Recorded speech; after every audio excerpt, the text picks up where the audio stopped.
Escolhe-lhe os homens e sai a peleja contra Amaleque. Amanhã eu estarei no cume do outeiro e a vara de Deus estará à minha mão. Fez Josué como Moisés lhe dissera e pelejou contra Amaleque. Mas Moisés, Arão e Hur subiram ao cume do outeiro. Quando Moisés levantava as mãos, Israel prevalecia. Mas quando ele baixava as mãos, Amaleque prevalecia. Quando as mãos de Moisés ficaram cansadas, tomaram uma pedra e a puseram debaixo dele, e ele sentou-se nela. Arão e Hur sustentavam-lhe as mãos, um de cada lado. Assim ficaram com as suas mãos firmes até que o sol se pôs. Assim, Josué venceu o exército amalequita a fio de espada. Então disse o Senhor a Moisés: escreve isto para a memória num livro e repete a Josué, porque riscarei totalmente a memória de Amaleque de debaixo dos céus. Verso 15: edificou Moisés um altar e lhe chamou: o Senhor é a minha bandeira. Pai, eu quero agradecer por essa palavra que o Senhor falou conosco aqui. Que o Senhor possa trazer a revelação, o entendimento, o discernimento da Tua palavra. Que a Tua igreja possa entender aquilo que o Senhor quer ministrar à noite em nosso espírito.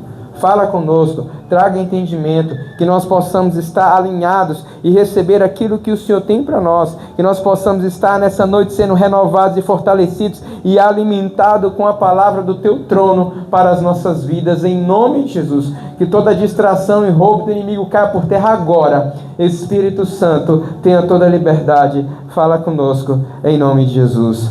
Amém, amém, amém. Queridos, o tema dessa mensagem para nós hoje: as batalhas da vida. Quero ministrar um pouco sobre isso. O Senhor, essa semana, Ele ministrou muito forte com essa história sobre o meu coração. Me confirmou algumas coisas sexta-feira, na subida ao monte. E o interessante é que Israel estava cativo no Egito. Entenda, Israel estava no Egito cativo e o Senhor o libertou. 10 pragas, Moisés passou o Mar Vermelho e tudo mais. E o interessante é que a Bíblia diz que havia uma glória sobre a nação de Israel. De dia havia uma coluna de nuvem diante de Israel. De noite essa coluna de nuvem se transformava em fogo. Era fogo do Senhor sobre a nação de Israel. Israel saiu do Egito e viveu isso, esse tempo de glória, adentrando a terra e vivendo. Mas o interessante é que no início do capítulo 17, se você ler alguns versículos anteriores, diz que Israel estava com sede. E sabe o que eles fizeram? Eles oraram? Não. Infelizmente. Eles jejuaram? Não. O que eles fizeram? Murmuraram. Moisés, para que o Senhor nos tirou do Egito para morrermos aqui todo nesse deserto? Foi o que eles fizeram. Eles murmuraram. E aí, como você já ouviu falar, Deus falou com Moisés: fere a rocha, vai sair água dela. Moisés feriu, saiu água da rocha e alimentou aquele povo. Em seguida, naquela região, quando eles estavam ali, beberam a água, depois de murmurar, sabe o que aconteceu? O povo amalequita se levantou contra o povo de Israel para a guerra. Ele levantou para guerrear contra o povo de Israel. E é isso que acontece em nossa vida, querido.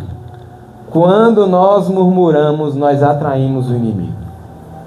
Quando a gente reclama, a gente atrai praga para a nossa vida, dor de cabeça, problema, porque a murmuração é o oposto da adoração. Quando a gente murmura, dá ruim. Eles estavam lá, precisavam de água, murmuravam, Deus deu água, mas veio o inimigo pelejar naquela região. Coincidentemente, será por quê? Porque a murmuração atrai maldições, atrai a ação do inimigo. E é o que nós vemos. quando nós pecamos, quando nós quebramos a lei de Deus, quando nós quebramos o princípio de Deus, quando nós não ouvimos a voz de Deus, quando não damos ouvido atento ao que o Senhor fala, pelo seu Espírito, pela sua palavra, pelos seus profetas, dá ruim. A gente atrai dor de cabeça para a nossa vida toda vez que a gente se afasta um pouco de Deus. E foi o que aconteceu. Veio uma nação muito mais forte, poderosa do que Israel pelejar contra ele. Era assim, gente, pensa, olha comigo, Israel era um povo que passou morando no Egito 430 anos, fabricante de tijolo. Eles não sabiam lutar, eles nunca foram à guerra na vida deles. Eles não tinham espada, eles tinham sabe qual a arma dele? Enxada, foice, trem de arar a terra. Eram as armas de Israel.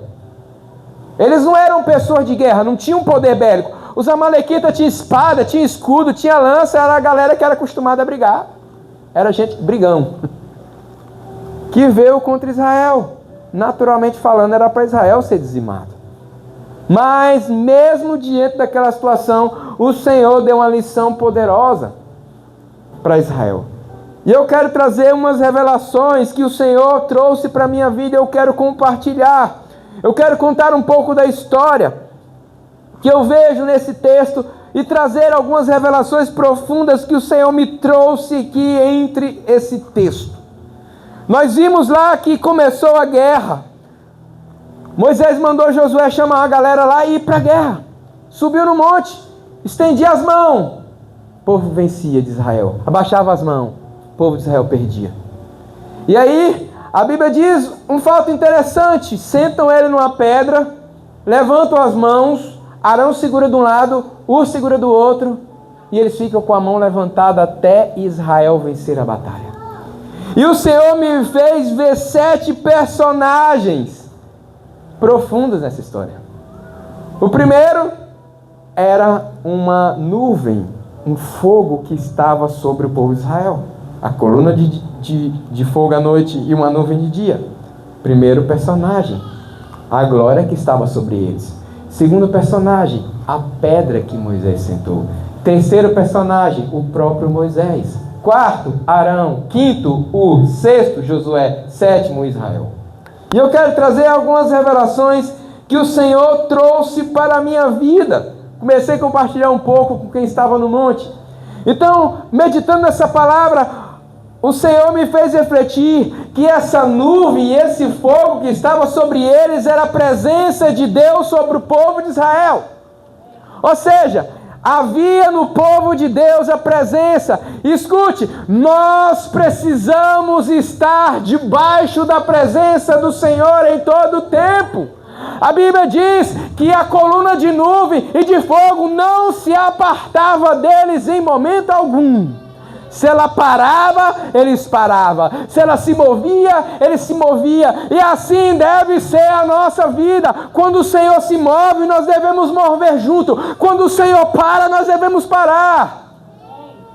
Mas tem gente que é igual aqueles motoristas que o sinal está vermelho, ele passa. A gente até briga, ei, para aí, que foi, não espera o anjo que ele está lá no semáforo, esperando o verde abrir. Tem muita gente que Deus parou e ele está avançando e vai dar ruim.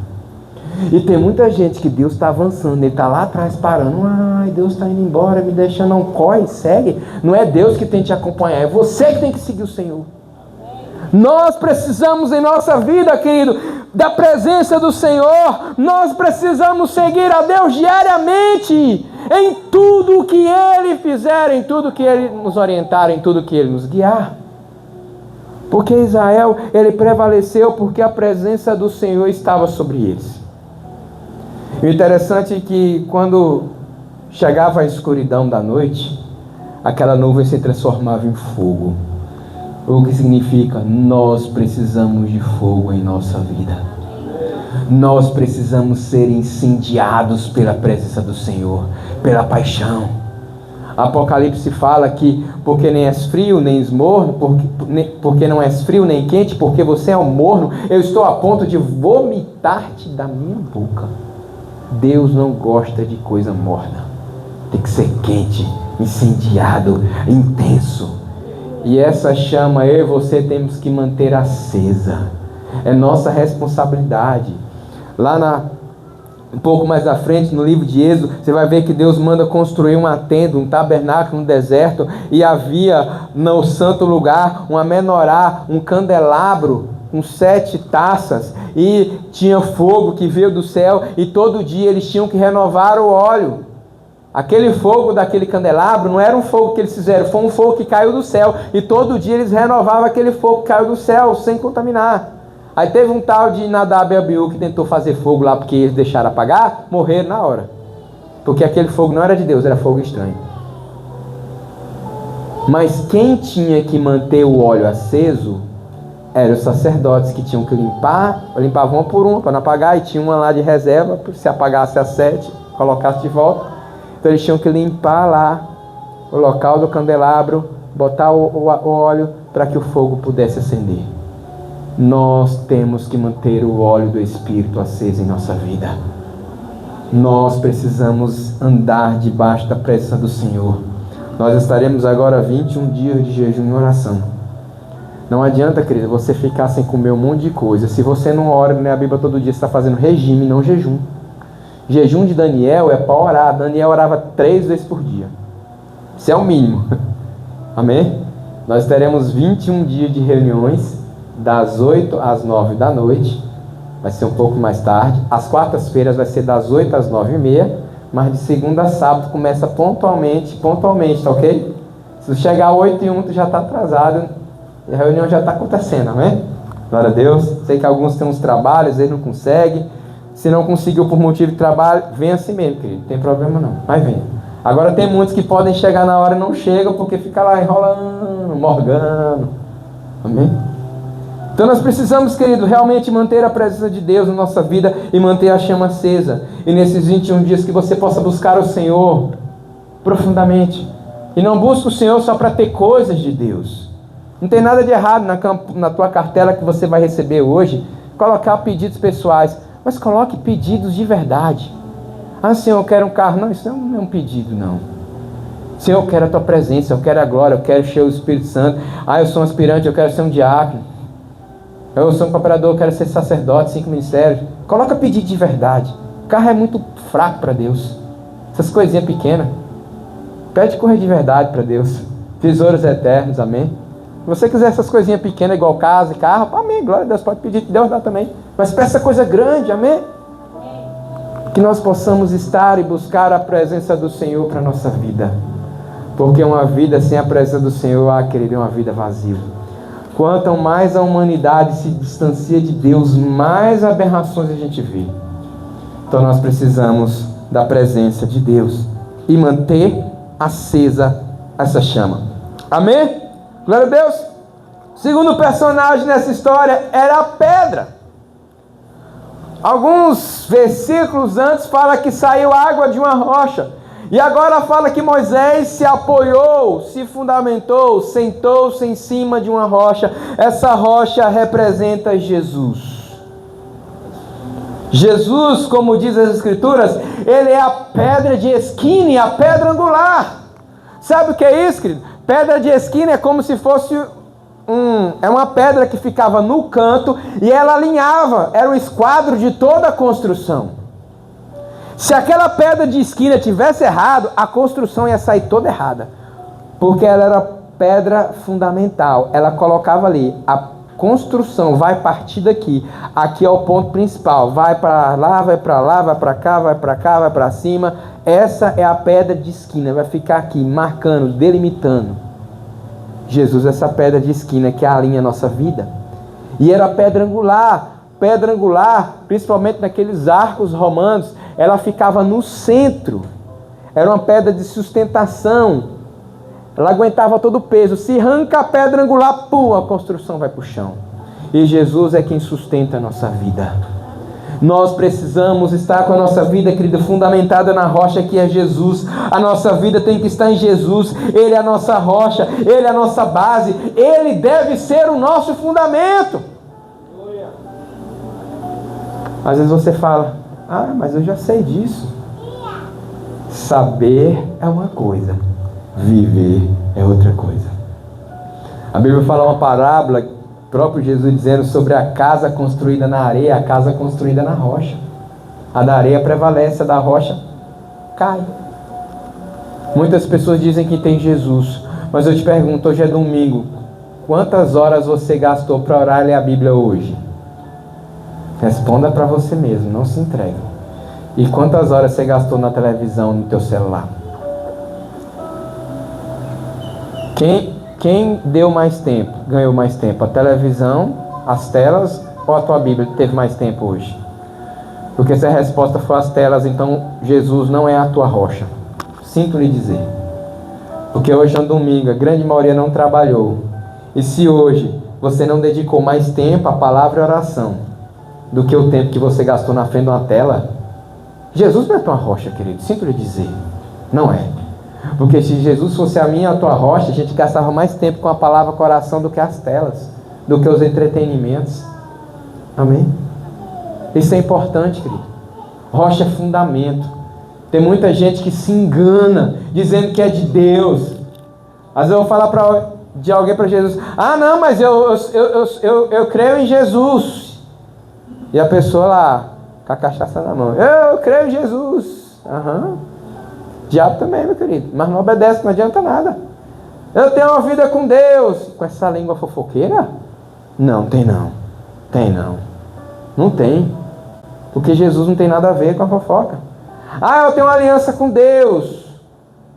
Mas é dominado pelo Iranildo? Qualquer coisinha quer meter um murro? Não leva desaforo para casa? Não dá outra face? Não, tem alguma coisa errada. Porque a Bíblia ensina um modelo de vida. E se eu não vivo o modelo de vida que Jesus ensinou, tem alguma coisa errada comigo. Então Jesus de fato não está sendo meu fundamento. Porque quando Jesus é o fundamento da minha vida é pautada nos princípios e valores da palavra de Deus. A minha alma pode até querer meter o murro na cara de alguém, mas eu não vou. Porque eu sei que é errado. A Bíblia manda dar outra face, não dar outra mão. Amém? Se domina. Tem gente que não se domina. É escravo de tantas coisas. Tem gente que é escravo da barriga. Ele comeu, está satisfeito. Aí chegou mais uma comida nossa. Ele quer provar. Come, depois fala: ai meu Deus, eu comi demais, estou passando mal. Isso é pecado, querido, é gula. Glutonaria é pecado. Deixa eu repetir: glutonaria é pecado. Gálatas 5, verso 19, 20 ali diante. Glutonaria é pecado. É pecado igual bebedeira, é pecado igual droga. Glutonaria é pecado igual fofoca. É pecado. E tem gente que não se domina, que come. Depois adoece. Nós precisamos aprender a dominar a nossa vida. Se Jesus é o nosso fundamento, nós precisamos nos dominar, querido. Gente dominado por vícios. Queridos, você precisa vencer os seus vícios, seja qual ele for. Seja qual ele for. Uma vez eu participei lá com alguns amigos ajudando a restaurar um casamento, que um do casal foi lá e torrou 13 mil reais em jogos, gente. Do tigrinho. Pegando o dinheiro escondido do cônjuge. Torrou 13 mil reais em jogo do tigrinho. Porque a pessoa não se domina. E o pior não foi isso. Porque esses 13 mil era do casal que estava guardado. O pior é que pediu dinheiro emprestado para a mãe, para o primo, para o tio, para o amigo. Depois endividou, devendo pancada, porque não se dominou com o jogo do tigrinho, gente. Misericórdia. Agora tem outros jogos pior. Jogos aí, bets nacionais, não sei das quantas. Tem gente que é viciada em Mega Sena, Telecena. Coisa de gente que gasta rios de dinheiro todo mês. 100, 200, 300, 500 mil reais em bolão todo mês. Ele gasta 1.000 reais, ganha um prêmio de 500. Fica feliz: eu ganhei, um dia eu vou ganhar um grande prêmio. Ganhou não, está gastando mais do que está ganhando. Porque não se domina. E quando Jesus é o nosso fundamento, nós precisamos dele, não dessas coisas fúteis, queridos. Amém? Glória a Deus. Amém. Nós precisamos, queridos, de Jesus e construir a nossa vida nele. Amém? E o terceiro grande personagem disso é Moisés. Moisés, se você for ler o livro de Êxodo, e o livro de Êxodo, você vai ver que ele era um intercessor entre Deus e Israel. Moisés, ele era um guia, ele é a própria voz de Deus. O próprio Deus falou: Moisés, você será como Deus Arão, você falará para ele e ele falará ao povo, você será como se fosse Deus para Arão. Porta-voz. Então, Moisés era a representação de intercessão, de guia e da voz de Deus. Ou seja, nesse texto o Espírito me revelou que Moisés representa a pessoa do Espírito Santo intercedendo por nós. Nós, queridos, precisamos do Espírito Santo. Nós precisamos ser cheios do Espírito Santo, porque Ele é que nos guia a toda a verdade, Ele que nos justifica do pecado, da justiça e do juízo, Ele que nos ajuda a viver uma vida no centro da vontade do nosso Pai, e nós precisamos ouvir mais o Espírito. Sabe, eu não estou todo dia lá na tua vida para te orientar, e eu nem quero esse papel. Eu te aconselho, eu te oriento, se você precisar de um conselho de orientação, eu vou trazer o reforço. Mas tem alguém muito melhor do que eu que pode te orientar todos os dias, chamado Espírito Santo. É dele que você precisa. Ele nos guiará a toda a verdade, querido. Está escrito na palavra. Efésios diz: não se embriagueis com vinho, mas sejam cheios do Espírito Santo. Vós sois templo do Espírito Santo. Quantos textos na Bíblia diz que nossa vida, nosso corpo é habitação? Porque o Espírito Santo é como se fosse um selo, querido. Escute. O Espírito Santo é como se fosse um selo. Na época que no correio, o pessoal mais antigo que selava a carta no correio, comprava cada selo para um lugar. Tinha gente que tentou até colecionar selo e o bolso não deu conta, largou. Cara, aqueles negócios. Porque quando você tem uma carta tem um selo, ela endereça a um destino específico. Na época que eu não sei se ainda existe selo hoje, correio? Ainda tem, né? É igual antigamente? Hoje é comemorativo. Comemorativo, né? Mas antigamente existiam selos, e cada selo tinha um destino muito bem específico. Eu estava em Porto, eu mandava para Palmas, era um selo. Eu mandava para Goiânia, era outro selo. Eu mandava para São Paulo, era outro selo. Eu mandava para a Alemanha, era outro selo. Porque os selos endereçavam: essa carta pertence a tal destino. E o Espírito Santo é o selo para dizer: este homem, esta mulher pertence a Deus, e ela está indo para um destino, a Nova Jerusalém. O selo determina.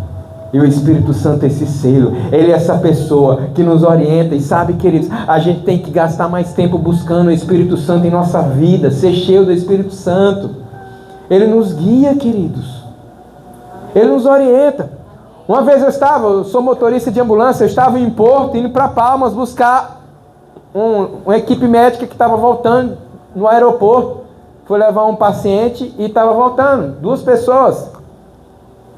E eu estava indo para Palmas sozinho com a ambulância. As ambulânciazinhas baixinhas, corre, parece que quanto mais você pisa, mais ela cola no chão. E eu estava de boa, 140 por hora, imprudente. Mas estava lá na época, sozinho, não estou com ninguém. Do nada, me veio um desejo: reduz. Meu irmão, eu conheço a voz de Deus. Na hora eu baixei para 100. Não sei porquê. Não passou 5 segundos. Tinha um carro no meio da pista, na metade da pista. Eu desviei e vi um de frente. Eu voltei, o carro fez isso. Gente, minha mão tremeu, porque eu puxei e voltei de uma vez. Algo que não deve fazer com carro, movimentos bruscos.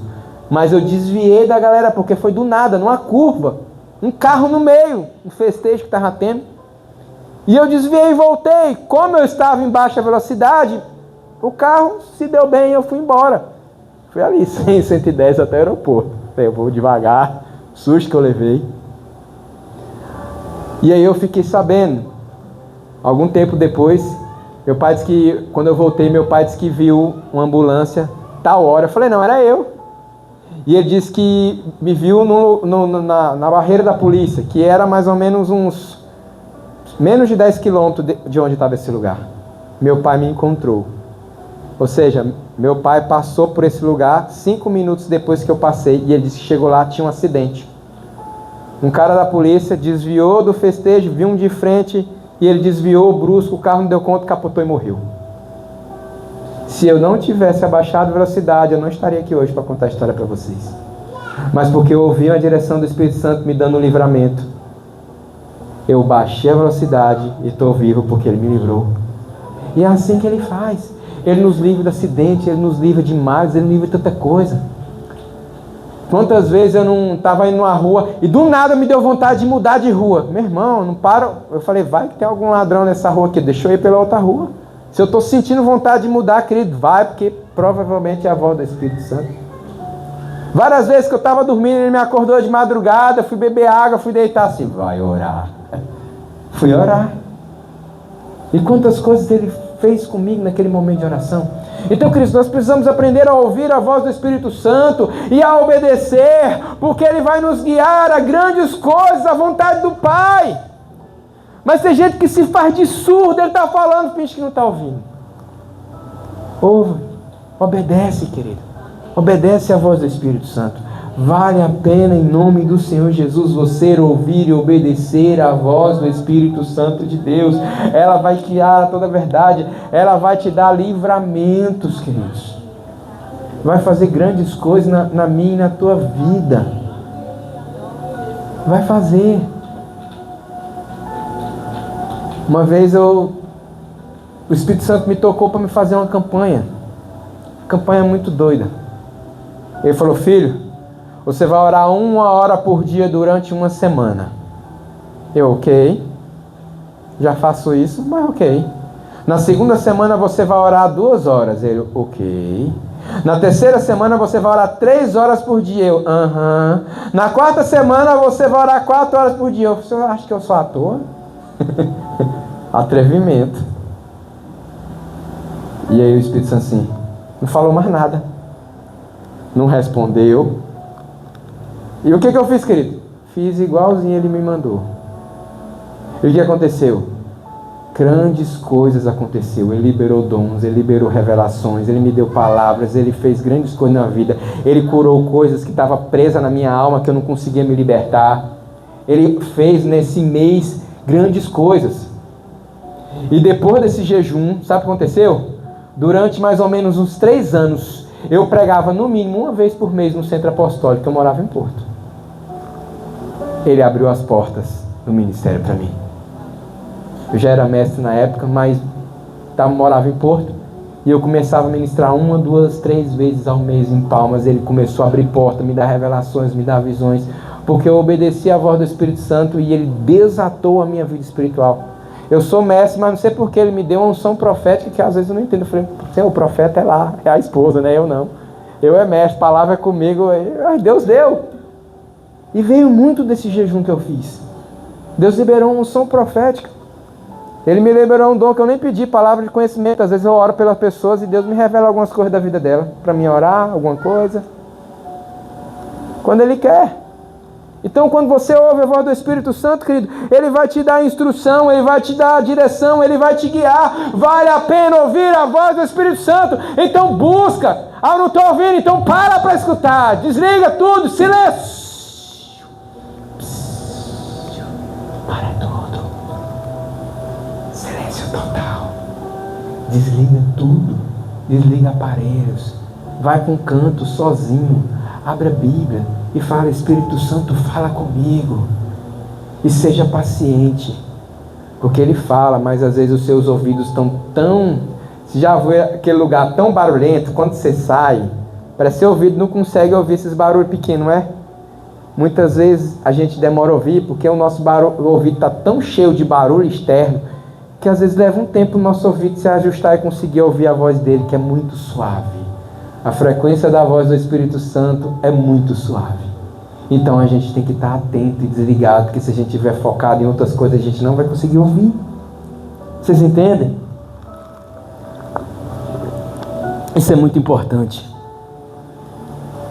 Moisés, mãos levantadas, o povo prevalecia. Moisés baixava, o povo perdia. Quando o Espírito Santo estiver na tua vida, você vai prevalecer. Mas quando você não estiver dando voz ao Espírito, você vai perder. Você vai ter dor de cabeça. O inimigo vai prevalecer. O mal vai prevalecer. Porque nós precisamos do Espírito Santo. Ele é um protetor. Ele é que intercede por nós com gemidos inexprimíveis. Meu Deus.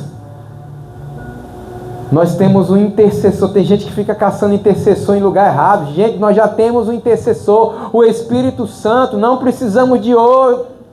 Ele intercede por nós a Deus com gemidos inexprimíveis. Ele é alguém importante. Ele é a terceira pessoa de Deus. Então gasta mais tempo com Ele. Amém? Glória a Deus. Continuando, diz que de um lado Arão segurou a mão de Moisés sustentando. Arão era o sacerdote de Israel. Era alguém que sacrificava a Deus, porque a função de um sacerdote é oferecer sacrifício a Deus. Então, Arão representa que nós precisamos viver uma vida de sacrifício. Nós precisamos viver uma vida de renúncia. Precisamos negar a nós mesmos, tomar a cruz e seguir a Cristo. Precisamos adorar e precisamos sacrificar. Hebreus 12, verso 1: rogo-vos, pois, como eleitos de Deus, que apresenteis os vossos corpos por sacrifício vivo, santo e agradável a Deus. Este é o vosso verdadeiro culto racional. Esse é o verdadeiro culto racional.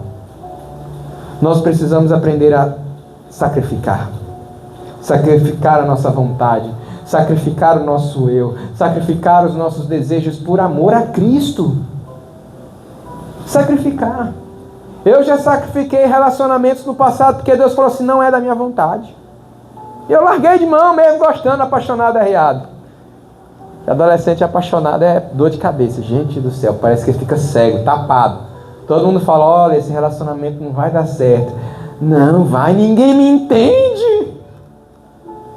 Não entra nessa não, querido. Vai por mim. Eu já passei por isso. Não entra nessa de ninguém me entende, não. É dor de cabeça. Cai fora.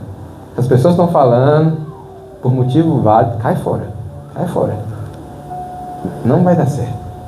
Nós temos que largar. Eu já abri mão de empregos, queridos, por amor a Deus. Uma vez me ofereceram uma proposta de emprego que ganhava 4 vezes mais do que eu ganhava. Eu tinha que ir para o Pará.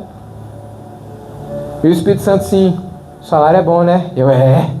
Eu não quero você lá. Eu te quero em Porto, cara. Seu tempo em Porto ainda não acabou. Senhor, 4 vezes mais de salário, renda. Lá tem igreja, eu não te quero lá. Senhor, Deus não respondeu mais nada, eu já entendi o recado. Liguei para meu amigo, muito obrigado, mas Deus mandou recusar. Ele não me quer ir, não. Gente, doeu. Um jovem recém-formado ganhar um salário 4 vezes mais do que eu ganhava na época, e Deus mandar eu dizer não. Mas vale a pena obedecer. Sacrificar. Você acha que foi fácil sacrificar um emprego desse, uma renda? Não foi fácil, querido. Mas a nossa vida tem que ser uma vida de sacrifícios e renúncias. Que renúncia você está fazendo para Deus? Tem gente aí que Deus está falando assim, filho, maneira nas telas. Está passando tempo demais. Maneira. Renuncia, querida. Renuncia. Eu tenho um amigo meu que Deus mandou ele renunciar à faculdade, gente, dos sonhos dele. Ele renunciou. E hoje quem ele é? Grande homem de Deus, porque renunciou. Renunciou à faculdade que Deus mandou, porque ele fazia faculdade de educação física e o ambiente estava levando para desviar. Ele não estava tão firme na fé. E ele falou assim, olha, se eu não tivesse largado, eu tenho certeza que eu tinha desviado. Hoje ele é um pastor, esposa, filhos, tem trabalho, uma vida abençoada, um homem de Deus, de caráter. Porque renunciou a algo que estava afastando ele de Deus naquele momento. Hoje talvez ele já possa fazer se ele quiser. Mas na época não era o tempo, porque ele ainda não estava firme e a faculdade dele era muito propícia a afastá-la do caminho do Senhor. E nós precisamos aprender, queridos, a renunciar, a sacrificar por amor a Deus aquilo que Ele está nos pedindo. Alguns têm que sacrificar um pouco o sono. Crente não acorda de madrugada para ir no banheiro. É motivo do Espírito Santo para você orar. Acordou de madrugada para ir no banheiro, para beber água, o Espírito Santo, filho, vai orar. E a gente volta, deita como se nada tivesse acontecido. Renuncia o teu sono se for preciso, querido. Você vai renunciar a 21 dias de carne. Guloseimas, massas. Tem uns aqui que hoje vão para a churrascaria, outros vão para a pizzaria, outros vão para a hamburgueria, açaiteria. Essa é boa. Acho que eu vou para a açaiteria hoje. Renuncia 21 dias. E por falar em jejum, grávidas e lactantes estão liberadas da carne e leite. Somente, ok? É para fazer o jejum, mas carnes e leite, grávidas e lactantes estão liberados. É para fazer o jejum, mas pode comer as carninhas, beber o leite para não afetar a sua gestação nem a sua gravidez. Mas os demais é para fazer porque não vai passar mal. Tá tudo ok, ok? Grávidas e lactantes. Se alguém tem algum problema de saúde, alguma coisa que impede, procure que a gente vai te orientar. A gente quer que você faça um jejum para matar a carne, não a sua vida, ok? Não queremos que ninguém adoeça com jejum. Dor de cabeça é normal para quem é viciado em café, então fica tranquilo que vai passar, ok? Tem uns aí que ficam um dia sem café, já tá, bispo, eu não aguento ficar esse café na minha cabeça doendo. Ora, querido, expulsa esse demônio. Amém? Então, queridos, nós precisamos aprender a sacrificar ao Senhor, porque o sacrifício nos sustenta, o sacrifício nos mantém humilde, nos mantém próximo ao Pai, amém? E outro elemento importante era até hoje eu não descobri quem era esse cara chamado Ur. A Bíblia não fala praticamente nada dele. Era um desconhecido. Mas o que o Espírito me revelou, esse desconhecido, foi uma coluna de sustentação naquele momento. Ur representa sustentação no secreto, porque ninguém sabia de Ur até ali. No secreto, ele se tornou sustentação. E o que é que sustenta o crente? O alimento espiritual, a palavra, a oração e o jejum. Representa as nossas disciplinas espirituais. Ninguém está vendo você orando de madrugada. Ninguém está vendo o preço que você está pagando. Ninguém está vendo o jejum que você está fazendo. E por favor, não fica falando todo mundo aí na rua no seu trabalho que você está de jejum, não pode comer não. Faz caladinho. Eu não posso, eu estou de jejum. Quer se amostrar, já perdeu o efeito do jejum. Jejum é secreto, ninguém lá na rua, no teu trabalho precisa saber. E se me oferecer, não estou afim agora não. Você não, hoje eu não quero. Não precisa falar que está jejuando. O jejum é seu com Deus, não precisa botar na rede social, em jejum. Status, jejuando. Estou me sentindo jejuando. Não, para com isso. Jejum é você e Deus. A gente sabe, mas não fica publicando, se mostrando, porque é no secreto que a gente é fortalecido. Ur era um desconhecido, mas ele sustentou o braço de Moisés, porque ele era um homem de Deus. E nós precisamos dessa disciplina de oração, de jejum, de palavra, e não só na campanha, mas dia após dia, queridos. Não tem como ser um cristão sem vida de oração. Não tem como ser um cristão sem palavra todo dia. Não tem como ser cristão se a gente não tem o hábito, a disciplina de jejuar. Não dá. Porque o jejum vai matar o desejo dessa carne miserável que nós temos. Paulo mesmo fala, quem me livrará do corpo dessa morte? O bem que eu quero não faço, e o mal que eu não quero, esse eu faço. A nossa carne só quer o que é errado, só quer os prazeres e deleites, e é por isso que a gente tem que jejuar, deixar com fome de comida, porque comida é uma das coisas mais difíceis de se abster na vida. Comida é a coisa mais difícil. Você consegue ficar sem qualquer outras coisas? Consegue. Um recado para o jovem, eu fiquei 13 anos sem intimidade sexual com nenhuma mulher. Dei conta, jovem, você dá conta também, ok? A gente consegue viver sem. É bom, né? Casados, para casados. Mas a gente consegue viver sem se precisar. Jovens, se dominem, não se entreguem. Mas ficar sem comer é difícil, querido. É muito difícil. Quando a fome aperta, lá em casa tem um pequenininho. Quando a fome aperta, o berreiro come alto. Ah, não dá mamadeira não para ver. A fome aperta. E nós temos que sacrificar a nossa carne. Nós temos que fazer esse hábito do jejum. Diariamente, nessa campanha, seja intensa. E quando acabar a campanha, continua fazendo jejum. Continua. Esse mês, toda sexta-feira, nós vamos subir ao monte. Às vezes você não consegue toda sexta, mas vai às sextas que você conseguir. Isso é mês que vem. No mês que vem, não sei. Nós vamos ver outra direção que o Senhor vai dar. Mas toda sexta-feira nós vamos subir para o monte esse mês. Foi a direção que Deus deu para nós em julho. A mestra Bria estava pregando aqui. Deus deu essa direção para nós subirmos no monte toda sexta-feira durante o mês de agosto. Ser atraído pela presença do Senhor. Nós precisamos, querido, dessa sustentação da palavra, da oração e do jejum. Amém? Nós precisamos disso em nossa vida. Sem isso, nós não vamos prevalecer. Imagina, Arão estava de um lado, o Ur estava do outro contra a mão. Se Ur não tivesse lá, Moisés ia ficar com a mão abaixada e o povo ia perder. Eram as duas. É igual um avião. Ele precisa das duas asas para voar. Nós precisamos de renúncia.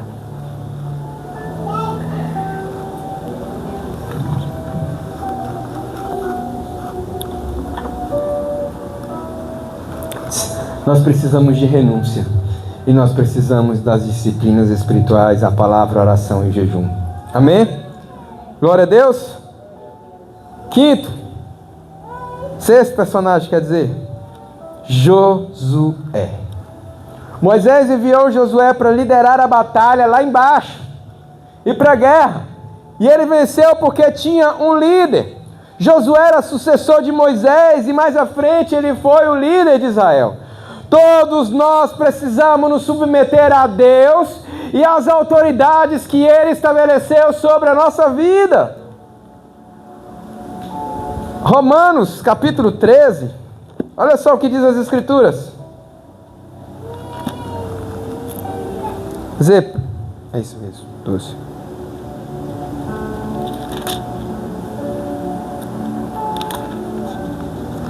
Romanos 13, 1. Toda pessoa esteja sujeita às autoridades superiores, pois não há autoridade que não venha de Deus, e as autoridades que foram ordenadas por Deus. Por isso, quem resiste à autoridade, resiste à ordenação de Deus, e os que resistem terão sobre si mesmo a condenação. Paulo também escreveu: sejam dignos de dupla honra aqueles que presidem sobre vós. Eu não estou falando porque eu estou aqui na posição de autoridade, não. Eu também tenho autoridade acima de mim. Tenho meu apóstolo Daniel, tenho meu apóstolo Marcos. Também tenho autoridades humanas acima de mim. Mas a palavra do Senhor nos diz que nós precisamos aprender a sujeitar e submeter as autoridades, porque quem está resistindo vai resistir ao próprio Deus. E muitas pessoas aí fora, eles não querem fazer parte de uma igreja porque eles não querem se submeter a homem. Eu só submeto a Deus. Mas quem diz que nós devemos submeter a homem é o próprio Deus. Escute, Deus levantou Moisés, não era? Todo Israel não era povo de Deus?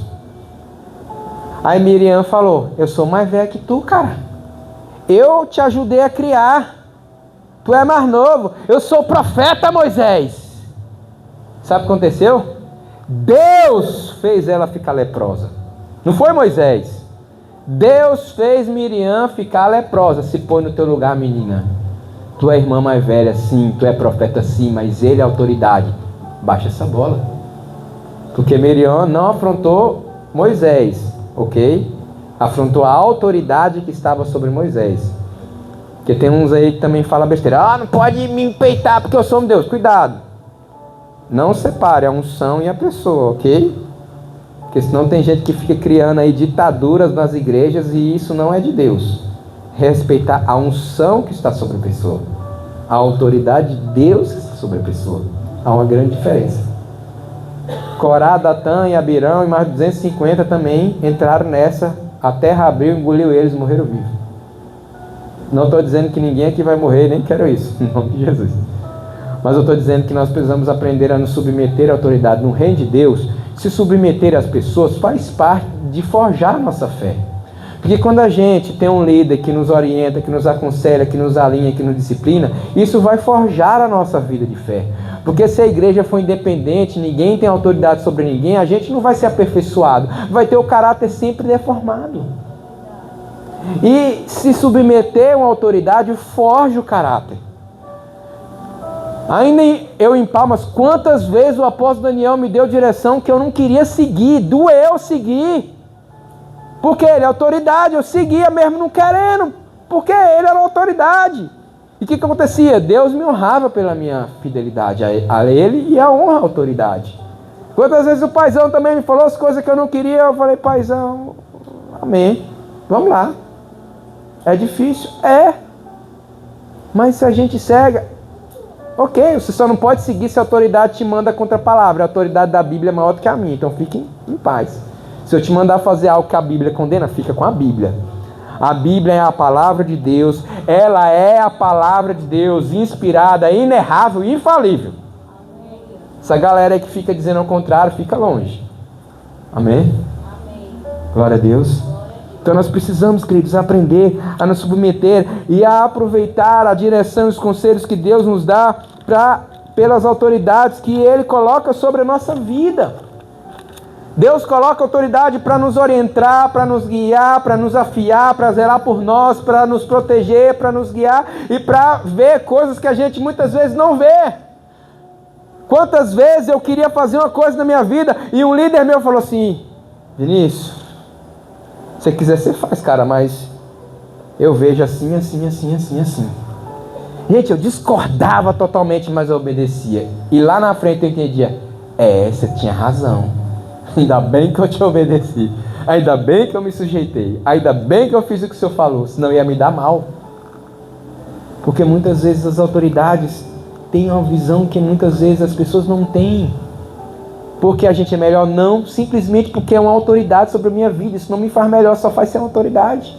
Isso não me faz ser melhor, mais importante que você. Mas a unção que está sobre mim desata coisas que não desatam na vida de todo mundo. Porque a unção destrava as coisas na nossa vida. Quando eu era um aspirante, eu tinha um nível de unção. Quando eu me tornei um diácono, essa unção cresceu. Quando eu fui para o cooperador, essa unção aumentou. Quando eu cheguei a ser com o ministério, ela disparou.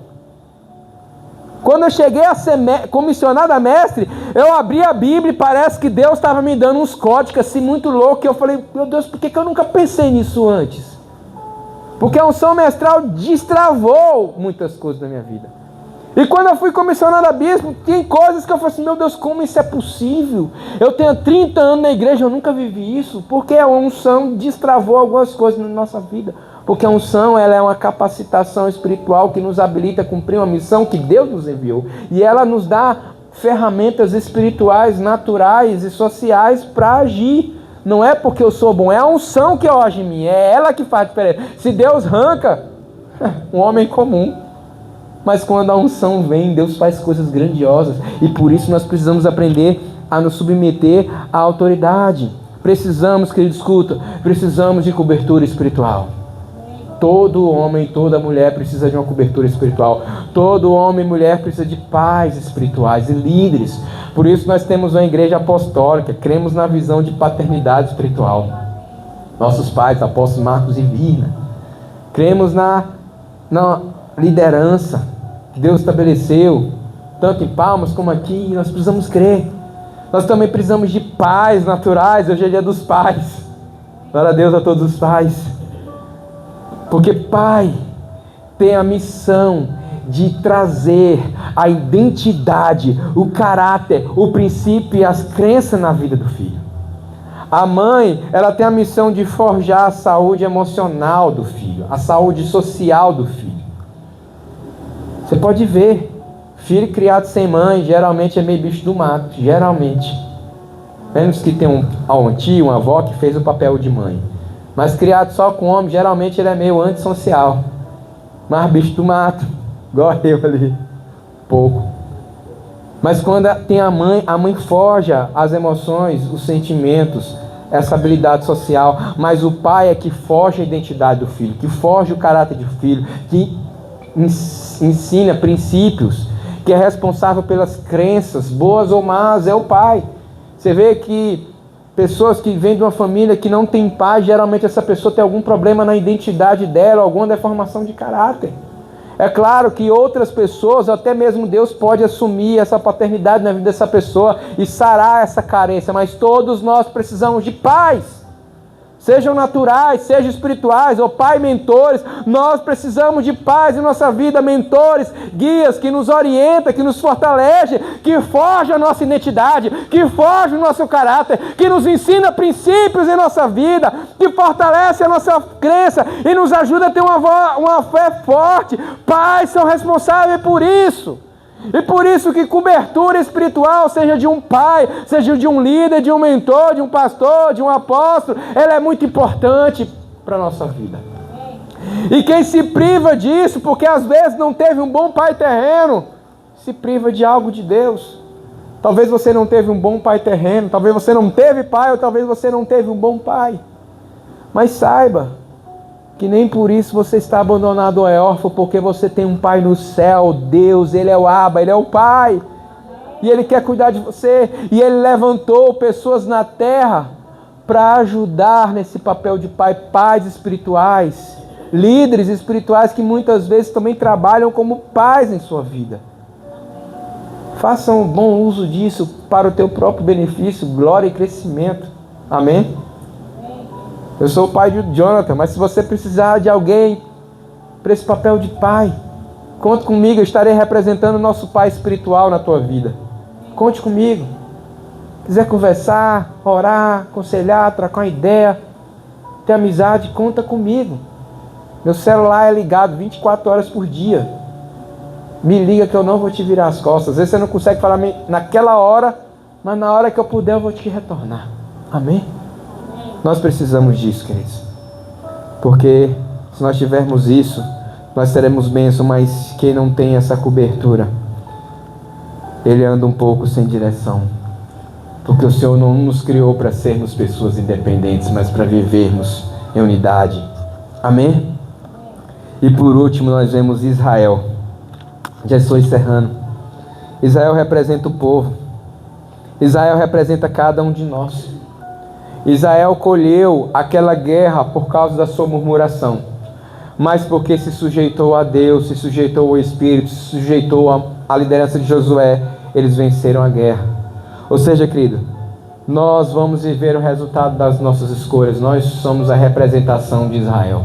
Se você murmurar, você vai colher o fruto da sua murmuração. Se você adorar, você vai colher o fruto da sua adoração. Se você viver a alegria do Senhor, você vai colher o fruto da tua alegria. Se você ficar aceitando essa amargura, você vai colher o fruto dessa amargura. Se você deixar que a tua alma te domine, você vai ser escravo das tuas emoções. Mas se você botar a alma debaixo dos teus pés e falar assim: ei, quem manda aqui sou eu, você vai colher o fruto do domínio sobre a tua alma.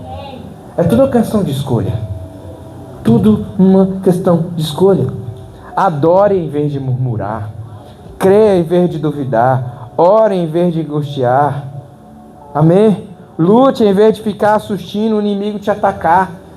Gente que fica de braço cruzado, o inimigo atacando ele. Está me atacando, está acabando comigo. Levanta essa espada, meu irmão. Chuta a cara do capeta. Mas igual a Mila. Dá um tapa no diabo e mostra a mão. Foi eu mesmo. Cai fora da minha vida. Em nome de Jesus. Amém? Israel venceu Amaleque 1000 anos depois.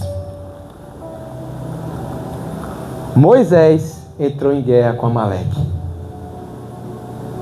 Depois do tempo dos juízes, Amaleque lutou algumas vezes com Israel. No tempo do rei Saul, Amaleque lutou contra Israel. No tempo de Davi, sabe quando Amaleque foi destruído? Lá no Ester, com Amã. Amã, agagita, descendente do rei de Amaleque, que Saul deveria ter matado e poupou uns lá, escapou e sobrou lá. E ali foi exterminado toda a geração dos amalequitas ali. Ali em Ester, venceram aquela batalha, que quase o matou. Então, queridos, nós precisamos aprender a ter as escolhas certas em nossa vida. Na vida há muitas batalhas. Durante a vida nós enfrentamos lutas naturais, nós enfrentamos guerra em nossa alma, nós enfrentamos batalhas espirituais, e a tua vitória ou derrota é uma questão de escolha. Como assim? Romanos 8, mas em todas essas coisas somos mais do que vencedores por meio daquele que nos chamou. Não, eu vou publica para mim Romanos 8, você precisa ler isso. Você precisa ler isso. Para você gravar, anotar, riscar na sua Bíblia. Isso é tremendo, querido. Quem falou é a palavra. Romanos 8, 37. Em todas essas coisas, porém, somos mais do que vencedores por meio daquele que nos amou. O que significa? Eu já tenho a certeza que eu estou entrando nessa guerra com a vitória garantida. Eu só tenho que lutar e a vitória é certa. Mas se eu não lutar, a vitória é garantida. A derrota é garantida. Se eu lutar, a vitória é certa. Se eu não lutar, a derrota é garantida. Mas eu sou mais do que vencedor. Então eu preciso lutar. Então nas batalhas da vida nós precisamos aprender a lutar, a nos posicionar. Quem anda com Deus vive uma comunhão com Ele, prevalece. Quem luta as batalhas com fé e com as armas de Deus vence. O nosso fracasso ou sucesso depende de quem ouvimos, a quem honramos. Os pais ou os líderes, as pessoas de fé que a gente dá ouvido. Vai determinar muito o nosso sucesso ou o nosso fracasso na vida. Nesse segundo semestre, ande junto de Deus e ande junto de pessoas que vão te ajudar nessa caminhada de fé. Amanhã vamos começar a preparação para essa guerra, queridos.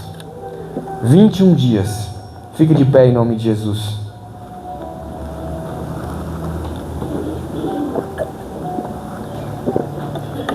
Amanhã nós não vamos começar a guerra, vamos nos preparar para a guerra.